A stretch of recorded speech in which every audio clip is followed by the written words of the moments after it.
c'est une fin d'aventure inattendue pour Benjamin. Ce 21 mars, le candidat a décidé d'abandonner Koh-Lanta, le feu sacré.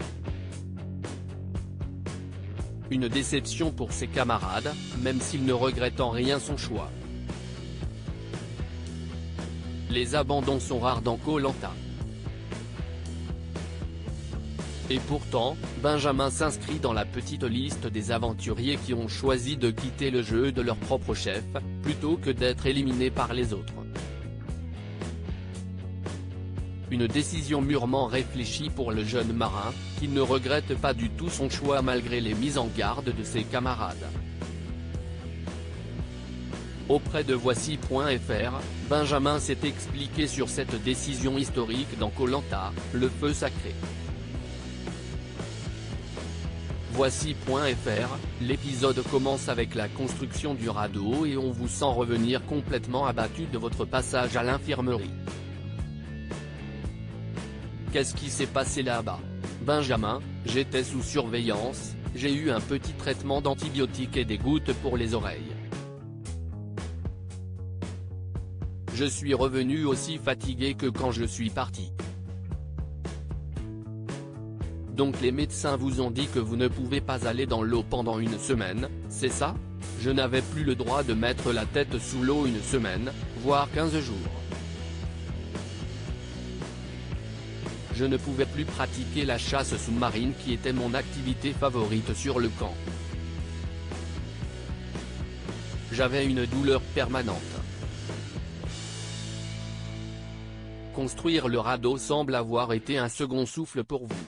Sur la construction, j'étais assez omniprésent puisque les noces est mon métier. J'ai pas mal participé à ça et ça m'a fait plaisir. C'était sympa. Alors que tout semblait être bien parti pour les jaunes pendant l'épreuve de confort, le radeau de votre équipe s'est renversé à la fin. Qu'est-ce que vous vous êtes dit à ce moment-là? Quand j'ai vu qu'on allait gagner, et quand le radeau se casse d'un coup sec, j'ai été choqué. Je ne savais pas ce qui s'était passé, si on avait perdu ou pas. Sur le moment, c'était le choc. Ça a été un peu un ascenseur émotionnel. Oui, dans nos têtes on avait gagné, on commençait à chanter et tout. Et boum, non. À quel moment avez-vous décidé d'abandonner? Quand avez-vous eu le déclic?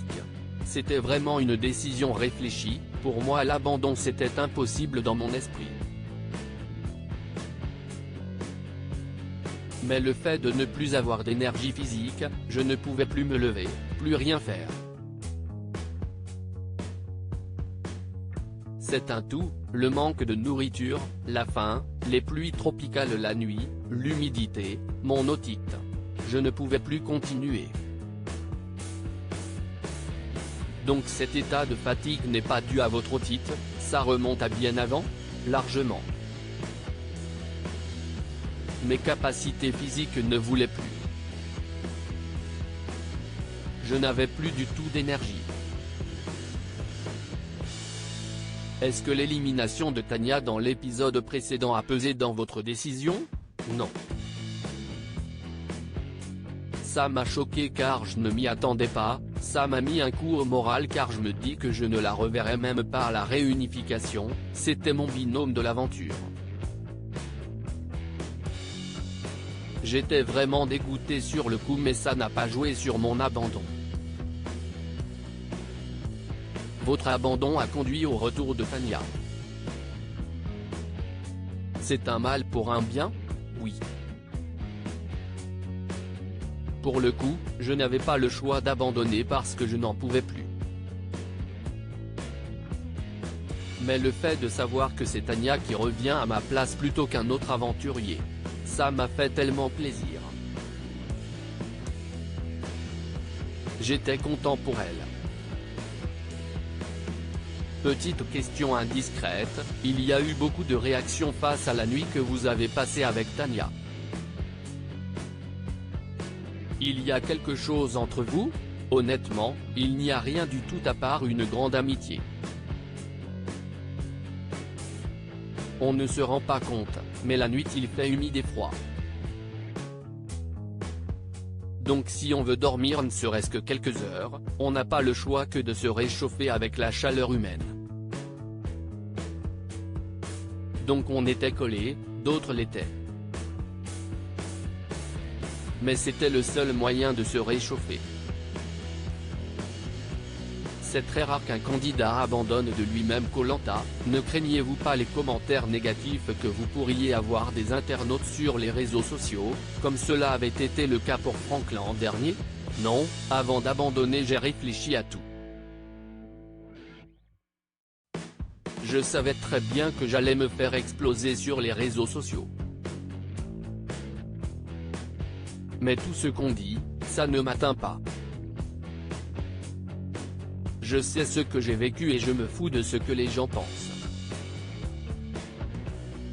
Je peux les comprendre, parce que moi quand je voyais des abandons dans les aventures précédentes j'étais pareil, très critique. Mais il faut le vivre. Si votre équipe avait remporté l'épreuve de confort, votre choix aurait-il pu être différent? Non, mon choix était déjà fait, même avant l'épreuve des radeaux. Et si j'avais gagné l'épreuve je leur aurais donné à manger mon poulet parce que je partais dans tous les cas. Vous en avez parlé avec eux après l'épreuve? Non, je leur ai annoncé avant. Vos camarades ont eu des mots assez durs à votre départ. Nicolas a dit notamment que vous ne pourrez pas baisser les bras dans votre vie face à la moindre difficulté. Comprenez-vous la déception de vos camarades? C'est compréhensible la déception. Mais moi je ne pouvais plus. Ce que dit Nicolas, c'est des paroles justes mais je n'ai pas abandonné à la moindre difficulté. C'était une énorme difficulté pour moi. J'avais perdu tout ce que je pouvais donner physiquement. Benjamin n'aimerait pas refaire Koh-Lanta. Denis Brognard a dit que tous les aventuriers qui ont abandonné Koh-Lanta l'ont regretté. Est-ce que c'est votre cas? Quand je repense au moment de mon abandon, je sais que je ne pouvais plus rien donner physiquement. Donc je ne peux pas regretter, sachant que je ne pouvais plus. Je vais avoir un goût amer en regardant les autres épisodes en me disant que j'aurais pu être encore là. Mais je ne regrette pas mon abandon. Comment s'est passé votre retour en France? Très bien, j'ai repris ma vie normale. Je suis sorti avec mes amis, j'ai retrouvé ma famille. J'ai remangé très bien, j'ai repris le travail par la suite. Aucun problème en tout cas.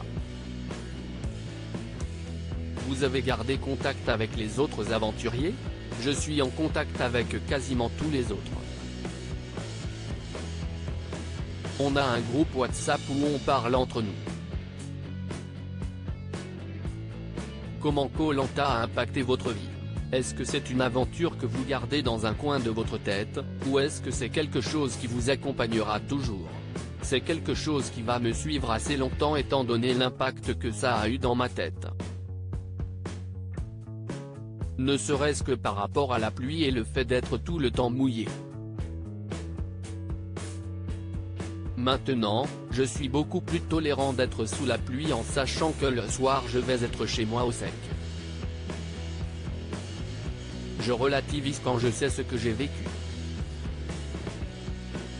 Malgré tout, aimeriez-vous refaire cette aventure? Ce serait un peu bête de dire que j'aimerais le refaire vu que j'ai abandonné. Mais c'est une belle aventure et pour l'instant je ne souhaiterais pas la refaire. Je n'étais pas assez préparé physiquement en tout cas. Pas du côté sportif, mais dans mon esprit il reste des kilos pour avoir des réserves et tenir pour avoir de l'énergie.